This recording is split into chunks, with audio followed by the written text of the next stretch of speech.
Hello, everyone. I am Kaneisha Grayson. I am the founder and CEO of the Art of Applying. And today I am here with DeCosta, who is Hi, our head of Kaneisha. enrollment. Hi, Dylan. So today, Dylan and I are here to speak with all of you about breakthrough calls. So Dylan, first, why don't you just tell us a little bit about yourself? Like, who are you? What does it mean to be head of enrollment? My name is Dylan. I'm the head of enrollment at the Art of Applying. I've been with the company for, I think, almost exactly a year and a half. Um, maybe to the day. I was previously an enrollment specialist, and now I'm the head of enrollment at the Art of Applying, which is just kind of still what that role was, but also with a little bit more responsibility.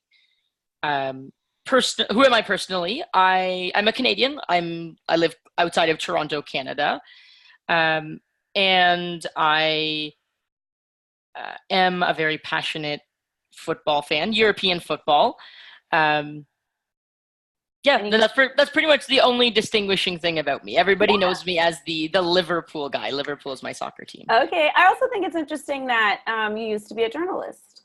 And I did used to be a journalist. Yeah, I love to write. I love to read. I read like Lord of the Rings-ish fantasy books. That's almost exclusively what I read, actually.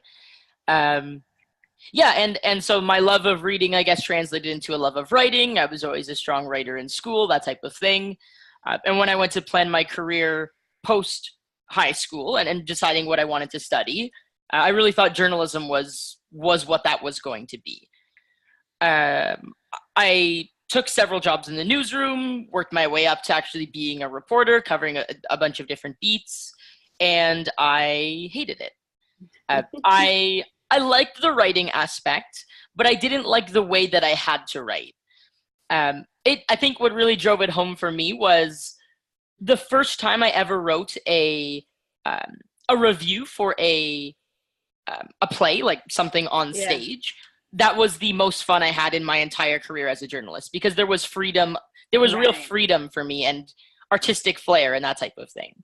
And what I found I didn't like in the rest of being a journalist was more just I know the facts are important, that's the purpose of news, but it just didn't resonate with the way that I liked to write. And Hmm. so uh, I'm grateful for all the experience I got as a journalist, but it just wasn't right for me. And then through a mutual connection, I was brought to you.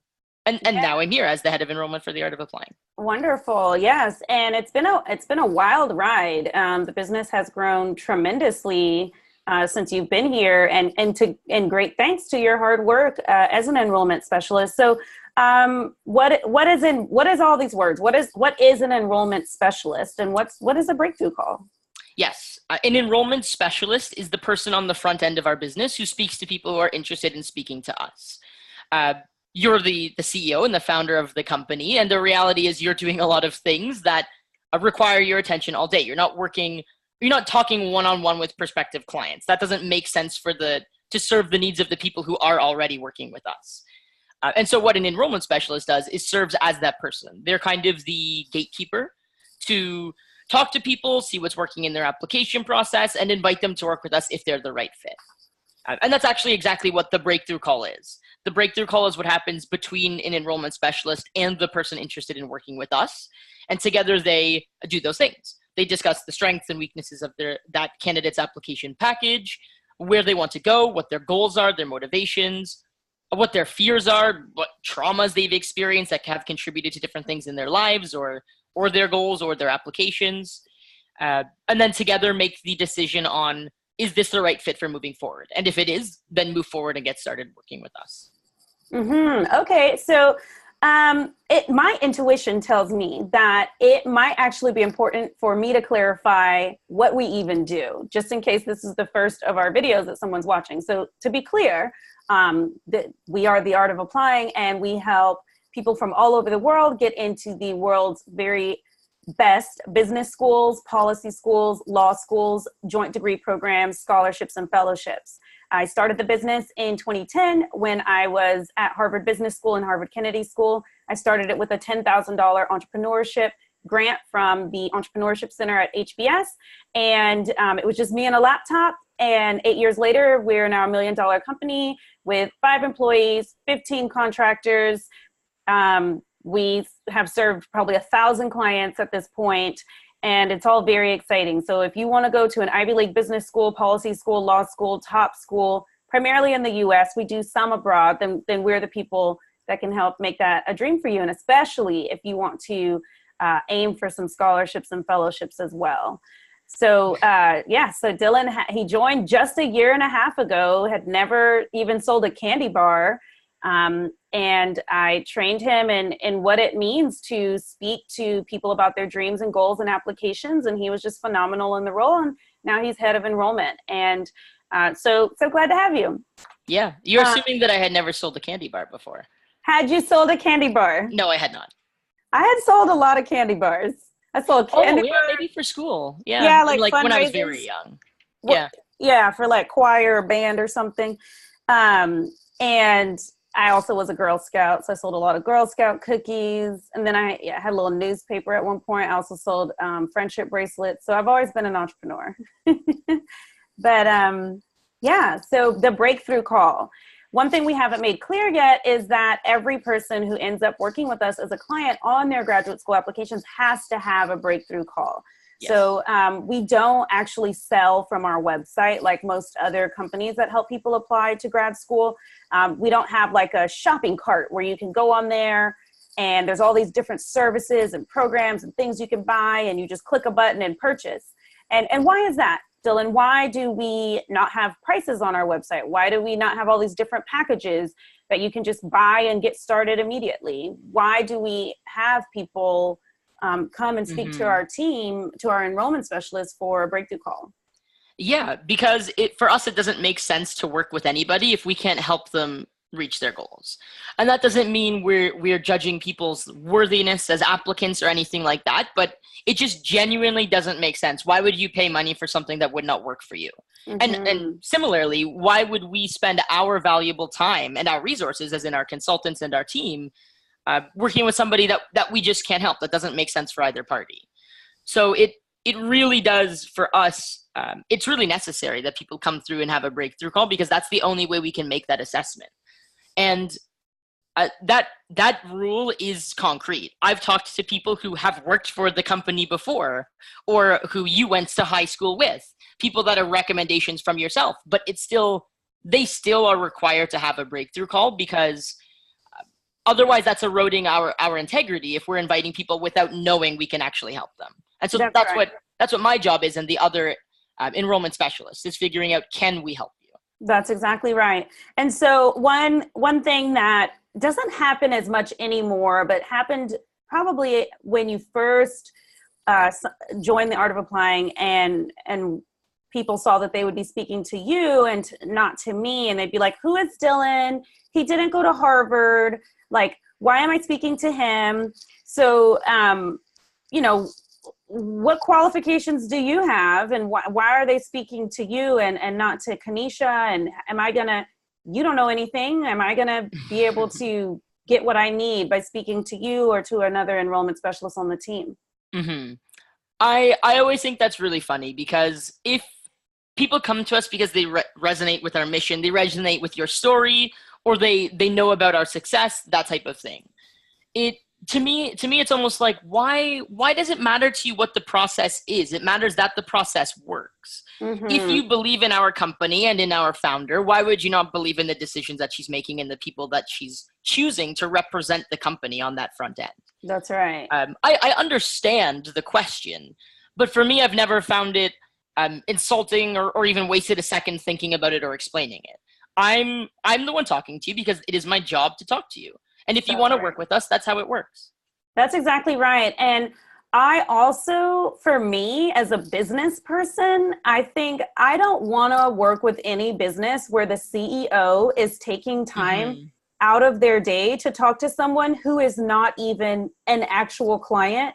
You should be doing CEO things, mentoring your managers in your company, building systems and processes, maybe working with the actual clients. But even then, you should have highly trained, highly qualified people who are able to give lots of time and attention to your clients. You should not be on the phone, or at least for me, for running $1 million company, with someone who is here and not even necessarily a client yet. So it's not to say that we don't value all of the people that reach out to us and want to connect.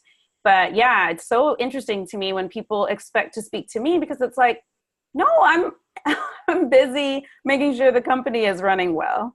Mm-hmm. Yeah, your time is spent on doing the things that are helping them get their goals achieved when they are working with us. It doesn't make sense to waste it anywhere else. That's exactly right. So I think it's actually amazing to think like you get to speak to someone who does this all day, every day, who has no other distractions. This is their livelihood and their area of expertise. At this point, you've done way more breakthrough calls than I've done at this point. At least twice as many. Yeah, Dylan likes to say he's better at the breakthrough calls than me. Me and Dylan are gonna have a breakthrough call off. All right, so the breakthrough call, how long is it, and does it cost money? How does it work? Yeah, the breakthrough call is a 90-minute appointment that you book at a time that works for you, that also convenes with the timing that we have available on our team schedule. And it's 90 minutes. I think I just said that, but I'll say it again. And is it 90 minutes? It is 90 minutes. And the way that it works is you book a call, you show up in a private, quiet location, somewhere where you can devote the full 90 minutes worth of attention and conversation. And it is free. It's our assessment of if it makes sense to work together. It's not us telling you, yes, you can go and do this on your own and get accepted, or this is the school you should apply to. It's, can we help you get to where you want to go, or even figure out where that is in some cases. It is 100% free, but obviously working with us on your application is not. So the assessment call of can we help you is free. It's 90 minutes. And then after that, what happens is, if we're the right fit, if both people want to work together, we just move forward and we do that. And we discuss investment and what our program looks like and that type of thing. Okay. So 90 minutes, that's a long time. You know, all the other companies say, book a free 10-minute call, or book a free 15-minute call, book a free 20-minute call. I can imagine, at least I've never had one of those calls as a potential client, and we don't go around pretending to be fake clients to our competitors. But what makes it different than a free 15-minute call? You know, I'm a busy person. I'm being the potential client. I'm a busy person. I don't have 90 minutes. So why do we need 90 minutes?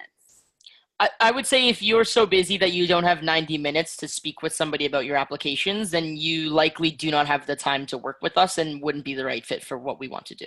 Yeah. Why is 10 minutes not enough? I've talked to people who, just as an example, just talking about taking practice GMAT tests takes longer than 10 minutes. I can't imagine how you could get a holistic assessment of your application package in that little time. Yeah. We really do require the 90 minutes, and it's like clockwork. It's almost exactly 90 minutes every time we talk to somebody, because that's truly the amount of time it takes to get clear on all of the different pieces of your application package, as well as your goals and your motivations and that type of thing. Right. And just really getting to know the person, because we're going to be working together, for sometimes many months.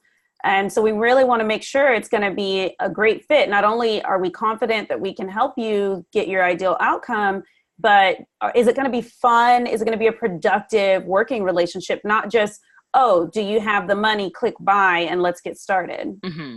Yeah, definitely. Right. So and they really go by fast. Yeah. So you said you've done maybe more than twice. How many do you think you've done? Breakthrough calls. I can't even guess. 500? Wow, that's a lot. That's awesome. That's half a graduating class at Harvard Business School, or an incoming class. Okay, so I'm interested. This is 90 minutes. You and the other enrollment specialists are doing these breakthrough calls all day. Why? Because we just have people banging down our doors who have seen our other videos, read our website, Googled something, read my story, read other blog posts. Our story resonated with them. And they're just like, these people are doing things differently. This just seems different than the other companies. So we have a lot of people who want to have breakthrough calls, and you all spend a lot of time doing these one after another. Are they exhausting, emotionally draining? Like, how do you prepare for these calls? And then also, how do you, stay encouraged after just talking to so many people every day? Mm-hmm. Uh, it is and can be exhausting, both physically and mentally. Talking to somebody for so long and giving them your complete attention is tiring. It's inspiring and fun, but it is also tiring. And so to do that 3, 4, 5 times a day does take a lot out of you mentally. Not in a bad way, but I'm happy at the end of the day to say, okay, I don't have to speak to anybody until tomorrow morning. Physically, it can be exhausting as well. I know you've experienced, I've had a couple like throat problems and stuff like that. It's almost like being like a singer or something, where it's like my tool is my voice and my ears, I guess. So yeah, in that regard, it can be very tiring too, and take a toll kind of. So how do you prepare? Yeah, how do I prepare? Self-care, physically and mentally, is really important. It's no coincidence that the times I've been off work with a sore throat or whatever are the times when, as well as doing my job, I've had like 10 coffees in the last 2 days and ate crappy food and that type of stuff. When I'm well hydrated and eating well and taking care of my body and working out like I do now, I just feel better. And I have more durability, I think, on the calls. And then in terms of mentally and how I prepare that way, it's really just leaving everything else aside and knowing that when I show up to a call, it's 90 minutes concentrated with one person and really being there to listen to them and help them. Mm-hmm. As long as the mission is there, for me, it's kind of easy to mentally put it aside and to focus at least one person at a time. And what's the mission? To help them achieve their dreams. Yeah, and help them get clear on what's working and what's not working also. Mm-hmm. I think it's really easy to have a dream and have no idea how to get there because you don't even know what you don't know. Mm-hmm. Yeah. So a lot of times we'll have people who are like, I just want to call so I can come and ask a litany of questions and get some free advice and have someone assess every micro detail of my profile. And then I'll decide if I am even applying this year. Is that person a good fit for a breakthrough call? Not if that's their mindset and they're not willing to change it. How valuable could 10 to 15 minutes of free advice possibly be to somebody? You're competing with the world's smartest and most accomplished people to get into these schools, and you think 10 minutes or 15 minutes of answering questions is going to help you? If that's your approach, go ahead and do it, but you're going to be the people who work with us are competing against and ultimately getting in over. But you just said the breakthrough call is 90 minutes. I want to come and for 90 minutes, we go ahead and sit down, you read my essays, maybe look at my resume and edit it for me. And then I ask a bunch of questions. And am I a good fit for a breakthrough call? No, that doesn't even make any sense from a business perspective. We wouldn't exist as a business if we spent 90 minutes giving free essay edits to people and then saying, okay, great, that's all I needed, bye. For 2 reasons. 1, because obviously we need money to operate. And 2, because that's really not all you need. The people who end up working with us, yes, they have the 90-minute call, but without talking too much about the intricacies of our program, but they could be working with us for up to a year on planning their applications and editing essays and preparing for interviews. So it makes no sense for us as a business to give free advice. And it also makes no sense for people to receive it thinking that's all they need when it's not. Yeah, I agree with all of that. And then also, I always like to liken it to like a doctor or surgery where you wouldn't walk up to a surgeon and ask a bunch of questions for 90 minutes and think that you have the healing that you need. Like if you have a serious goal, which is like survive your removal of your pancreas. I don't know. Can we remove the pancreas and you still live?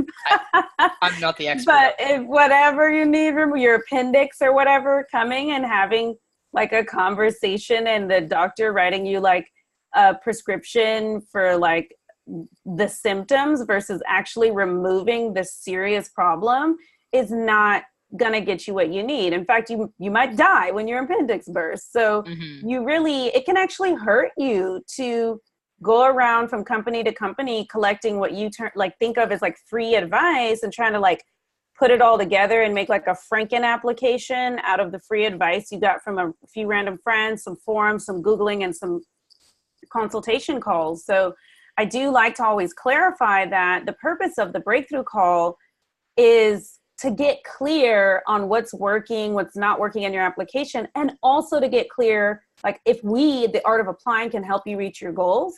Do you even know what your goals are? Can you articulate those to us, your personal and professional goals, your career goals, your educational goals? Can we help you? Do we want to help you? Do you want to work with us?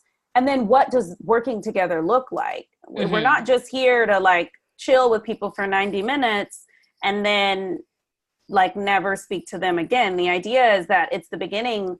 If it's a great fit, it's the beginning of a longer relationship. For sure. And the people who end up being our best clients and even being our clients in the first place are the people who they don't show up to their breakthrough call not knowing anything about us or using it as like a who are you type of thing. And that's fine for people who see a Facebook ad or a blog post and they've never heard about us before. They're not lesser as people or something like that. But it's really about the intent that you come to the call with. And the people who come to really judge if we're the right fit with the intention of working with us if we are, those are the people who end up getting the most out of their breakthrough calls and out of the work that they do with us. They're not wondering, do I want to use an admissions consultant? Or like vague questions like that. They understand they need help and they want our help figuring out what that looks like, and then if the fit's right, actually ending up taking that help and taking that advice. Okay. And then sometimes someone will schedule a call and then they will get a notification that their call has been rescheduled, or they'll schedule their call, show up to their call, and the call ends up getting rescheduled after a few minutes of chatting with our team. What are some reasons we might reschedule a breakthrough call? Location and time. So, for example, if somebody shows up and they say, oh, by the way, I only have 45 minutes. That's fine. We'll just do it quickly. We instantly reschedule. Our breakthrough calls are 90 minutes. You do them in 90 minutes with us or you don't do them at all. Somebody might show up in this city square of wherever they live or in a Starbucks or on a train or driving their own car or something like that. We don't do breakthrough calls in any of those situations either. I know work hours and having the flexibility can be tough for people to plan the meetings, and that's why we're willing to be flexible with us and with the work that we do. But the reality is we can't have a private, serious, focused conversation if you're not in a place that allows you to do that. And so like a conference room at work that you're the only person in, that's fine. I've spoken to a lot of people like that. But sitting in the middle of a library or in a Starbucks while there's people beside you ordering and people beside you having a conversation, that's, first of all, I can't focus on what's going on. And there's no way you can be as open and as honest as you need to be with all of those people around. Okay. And so those are two reasons. Oh, yes. Other reasons are, sometimes people reach out to us wanting to work with us in a later application season. And when we figure that out, we just end up putting them on our wait list and reaching back out to them when it's the right time to connect. Okay, so let's make a clarification point there. So then when should I, as an applicant, reach out to the Art of Applying for a breakthrough call? You should reach out as soon as possible, because at least then we have a point of contact for each other. But we, for example, right now, we're conducting breakthrough calls with people who are applying to begin school in fall 2020. So the 2019-2020 application. So what is now? So we're in December 2018.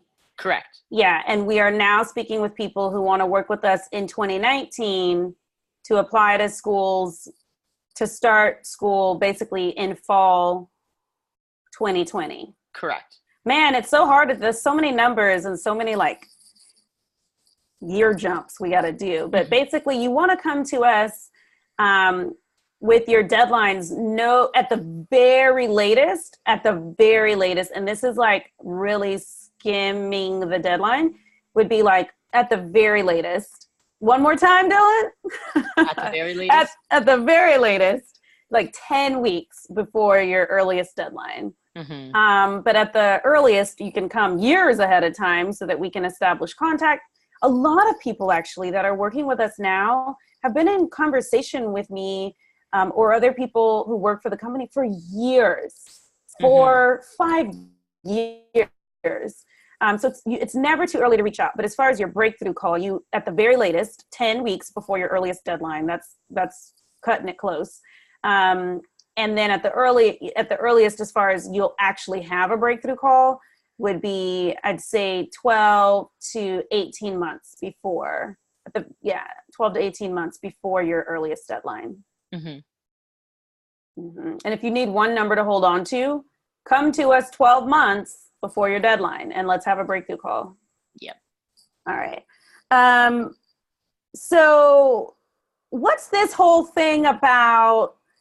I filled out the pre-call form and this is, you know how there's like prison Mike on The Office? This is applicant Kaneisha, but I don't use a different voice. Maybe I should use prison Kaneisha. But anyway, as applicant Kaneisha, this is what she's saying. I filled out the pre-call form and it asked me who is essential to my application process. And because it's true, my dad is essential and my sister are essential to my application process. But then I got an email saying I need to bring them to the call. I'm a grown woman. I think I am veering a little bit into prison Kaneisha. I'm a grown woman. I don't need to bring my dad and my sister. So what's that all about? Yeah, and that's actually one of the other reasons why we do reschedule a call. Sometimes there are people essential to the conversation who are not present when the applicant is, and we reschedule so everybody can be present to have the conversation at once. Why do we do that? Why, if you've said your dad and your sister are helping you, do we want your dad and your sister to be there? Because while we respect that you may be a grown woman or whatever, or somebody who makes independent decisions, if you've let us know there's somebody important in the process, it is crucial for us to make sure that they're there.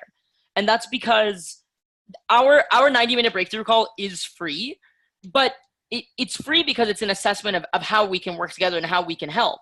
And if there's somebody else that needs to understand that or be part of the conversation or wants to pay for the services if we're the right fit or something like that, they need to be present.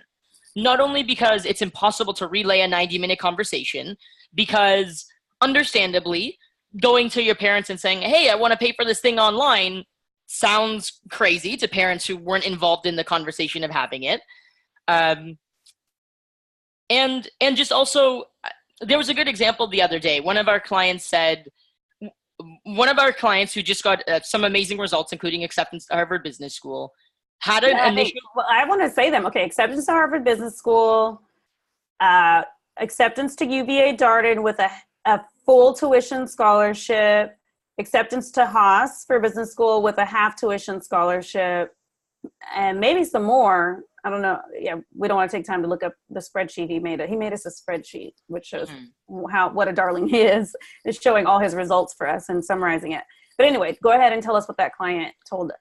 Yeah, so he actually had scheduled a breakthrough call with one of our enrollment specialists, showed up without his spouse.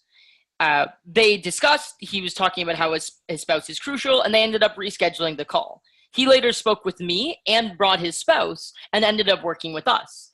In a discussion with you afterward, as recently as like a week ago or something like that, he had mentioned why he was so glad that he did, because not only was she crucial to the discussion and found benefit in being there, but he actually found benefit in articulating his goals and making those things real in front of that person. And that's really the right way to think about it, is if there's this person that's going to be supporting you in your life and in your dreams, whether it's financially or energetically or whatever, why would you not want them to be a part of the beginning of this grad school journey? And we do get a lot of pushback from people on, no, I don't need to bring that person or whatever. Our best clients are almost always the people who respect the way that we do things. Yeah. And the people we even invite to work with us are the people that respect the way that we do things. So if you're serious about working with us, it's just the understanding that nothing we're doing is with anything less than your best interest in mind. Yes. The reason why they need to be there is because there's value in them being there. And not everybody needs somebody there. Some people do, many people do their calls by themselves. But if you've let us know other people are crucial, please involve them in the conversation, because we think they're as crucial as you think that they are. Okay, well now applicant Kaneisha, first of all, Dylan, this is real Kaneisha. That was really helpful. But applicant Kaneisha, now that you've told me that, I'm just going to fill out a new pre-call form, and I'm just going to take my dad and my sister off because I just want to show up by myself, and then I'll just kind of tell them what we talked about. How about that? Great. One of the things that we look for in our clients in order to be able to work with us is coachability. And to me, that's the opposite of that. Going out of the way to disrespect or deceive or to trick a policy. And by the way, it's very, very easy for us to see all of the things you've ever submitted to us from any email address you've ever submitted something from. So there's it's not sneaky, and it's not going to work to submit something thinking we won't see the thing before. But just on top of that, it's just that's already showing somebody who's not coachable. And to work together and to achieve results, we need to know the people who come to us and work with us will take the advice that we implement and will respect that. And a good indicator of that is how well they respect our policies before we even before we say hello. Okay. So do whatever you want, but your life could change if you work with us and get into your dream schools. My life doesn't change regardless of if you do. I would love you to do it, but if you want to submit 10 applications, pretend there's people that aren't important, and ultimately have that being the reason why you don't work with us, you've screwed yourself. My life doesn't change. Oh, not one iota. Not one iota.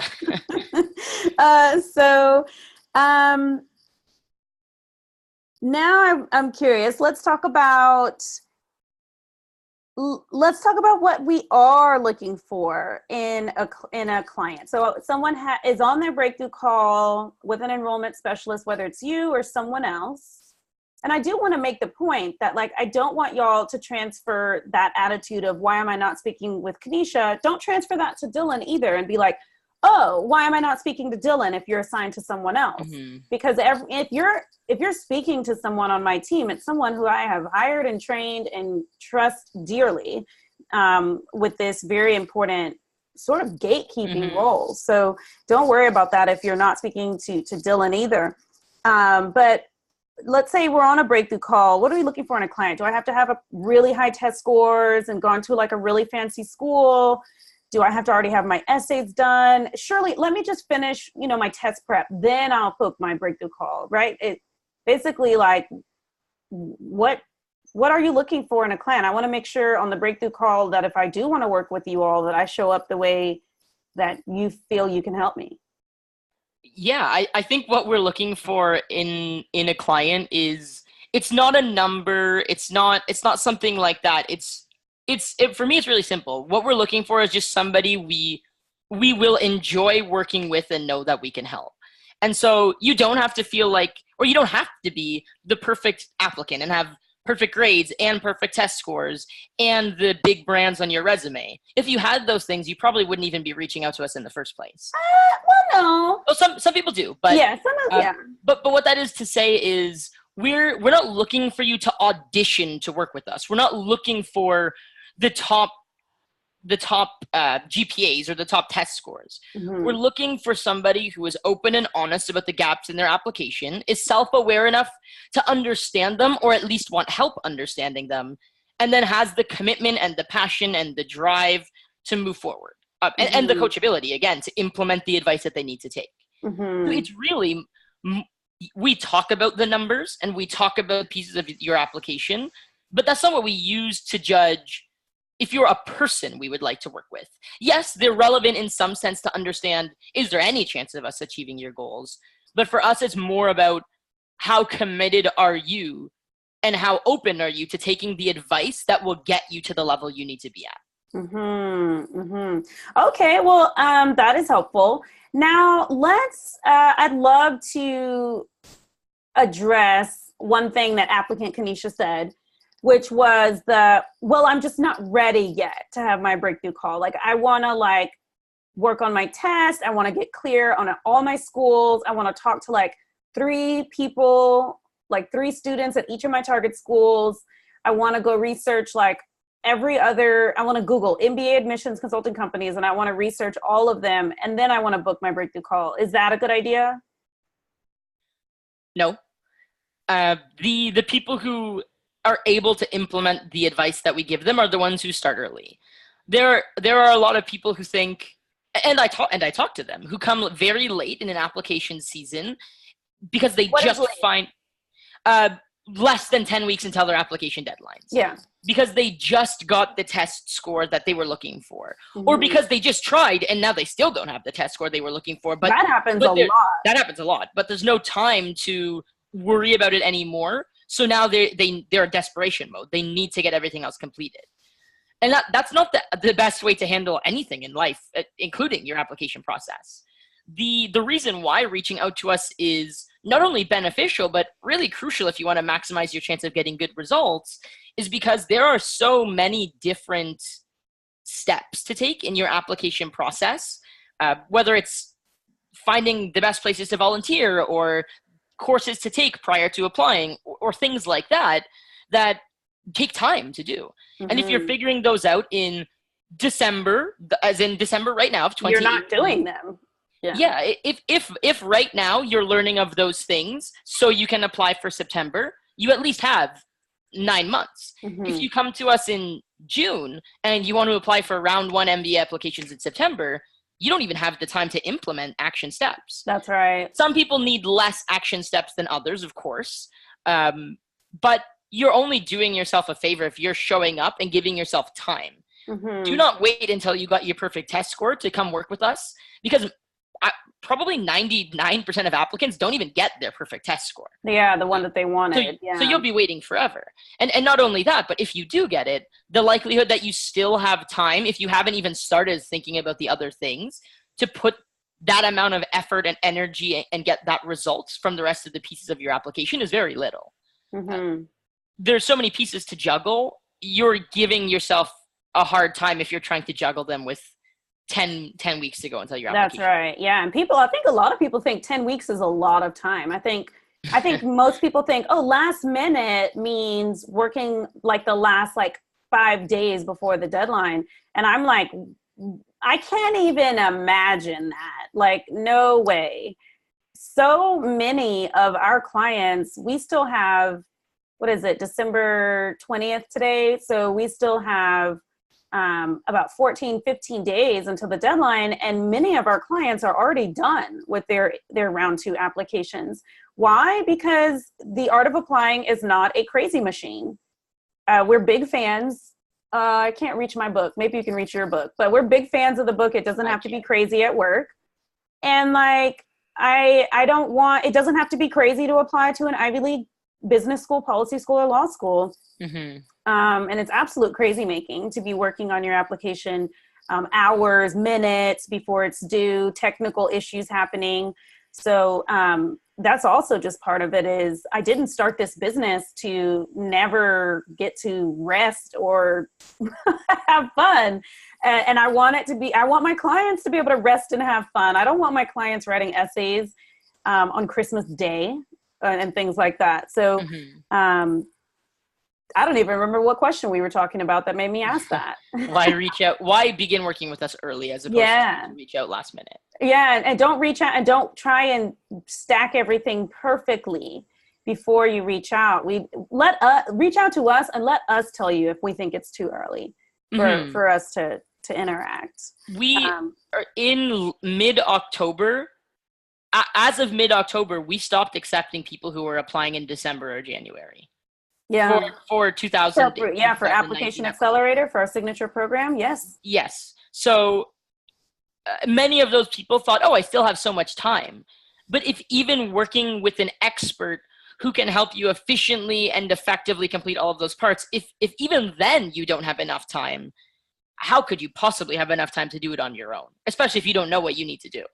That's right. And I think part of it is people think that getting into, let's just focus on business school because that's our most popular degree. People think that getting it all done really is about, well, like I wrote all the essays and like I have all my letters submitted, but there are so many invisible, unspoken, not very talked about components to being competitive as an applicant. And I talk about some of those things in my webinar, Six Secrets to Multiple Ivy League Grad School Acceptances, that, as you already mentioned, require months and months to do sometimes. And it's not just about, I wrote essays. Like there's going to be, I don't know, 7,000 to 10,000 people applying to Harvard Business School every year. And you think that just writing some essays 48 hours before the deadline will suffice? It definitely will not. So yeah, I'm just going on my little mini rant. So Dylan, tell us about some of your favorite breakthrough calls. What makes a breakthrough call productive, effective, engaging, and enjoyable for you? And just like if you can think of some of your favorite, you can, I think it's okay to use, unless the person has like a really unique first name. Like I won't use names or anything. Okay. My favorite calls are always, they're always the ones where people are, when we invite people to work with us, there are some people that know a lot about us or really feel that we're the right fit. And they say thank you before we've even discussed the price or our program or anything like that. They're grateful that we believe that we can work with them. And those are always my favorite calls. Not because they've said thank you, but because it's the conversation typically always goes the same way with the people who do. It's just we connect really good on a personal level. The energy's there, the excitement, also the openness about the things that they're not excited about or nervous, scared about trauma they've been through, that type of thing. But yeah, it's just the people that really show up and you can tell for them, there's no question in their mind. They're just committed to do whatever it takes to get to where they want to be. And so I've talked to people from all over the world. I know there was somebody, there was a woman who came with her husband. They were calling from Turkey. And that was I just really liked her story and them as people. And that was a very fun call to do. Yeah, I think one of my favorite things is just the diversity of people that I speak with. I know that's not giving an example of. No, that's fine, but talk to us about that. Yeah, it's really getting to sit and talk to somebody and feel interested in them and just meet people and talk to people I would have no chance of ever speaking with in my life had I not been doing this. So yeah, what makes a good call for me is just somebody who has the same energy and commitment and motivation that I do, and I can really tell we can help you achieve the world. On your own, you have struggles, but with us, anything is possible. I love it. And anything really is possible. I mean, I literally, this business was an idea. This business was just an idea, and now we're here. $1 million business, international team, clients all over the world, every industry. We have clients who are public figures or work for celebrities. It's very exciting. It has, it's like an inspiration factory. Like every day there's something inspiring that I read in a client essay or on the client coaching calls, the weekly client coaching calls, the celebrations that people share, the fact that we even have celebrations is really cool to me, and that our clients know and support each other. I love that. Instead of like being in these silos, working alone, one-on-one with a consultant, with just all alone. So yeah, I guess what I want to say is, 8 years later, we've helped our clients get, I think, over $12.3 million in scholarships and fellowships in just so far in this season. We've got, besides the person that we already mentioned, who we got into HBS, and this person was a reapplicant. Yeah. So a reapplicant, 29 years old, so a little bit on the older side for Harvard. Reapplicant, got him into HBS. Darden with a full scholarship, Haas with the half scholarship. We also have our other client who just got into Wharton with $100,000 scholarship. I'm just really excited. We actually just heard back from a client who was disappointed. He got waitlisted for MIT Sloan Fellows, but I'm like, dude, you should be so excited. Like, you had a lot of red flags. Like, to be waitlisted is actually exciting. Now let's work together to get you off the waiting list. And so, many people that work with us do fight their way off the wait list. I know I could think of two. A woman who was waitlisted at UCLA and ended up getting in, and somebody with a guy with a very low LSAT score who was waitlisted at Northwestern and ended up being admitted also. That's exactly right. So the waiting, we got to make a separate waiting list video. The waiting list is not the kiss of death. It's actually a golden ticket if you have the right help to help you.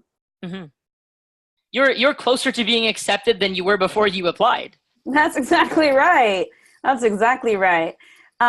well, Dylan, any last things you want to say to the people out there watching who are thinking about booking a breakthrough call? Yeah, I would say just do it. You have nothing to lose. If I was still thinking about whether or not I liked the previous job that I was at, I'd still be there and be unhappy and less fulfilled in my life. So I'm not the type of person who sees the point in waiting or being scared or putting something off. I have been that person, and I understand why fear can get in the way of moving forward, or even just feeling like it's not the time. But what I've learned from the people that I've spoken with, the failures they've had, the successes they then had with us, and just from my own personal life and my personal journey is, there's no point putting off the things that you want to do. Life is really short. Life is really short, and you have nothing to lose by trying. Yes. Beautiful. That's it. Well, thanks for sharing your thoughts. This has been Kaneisha Grayson, founder and CEO of The Art of Applying, and Dylan DeCosta, head of enrollment at The Art of Applying. Thanks, everybody, and we look forward to seeing your breakthrough call booking come through and having you speak with our team. Talk to you soon.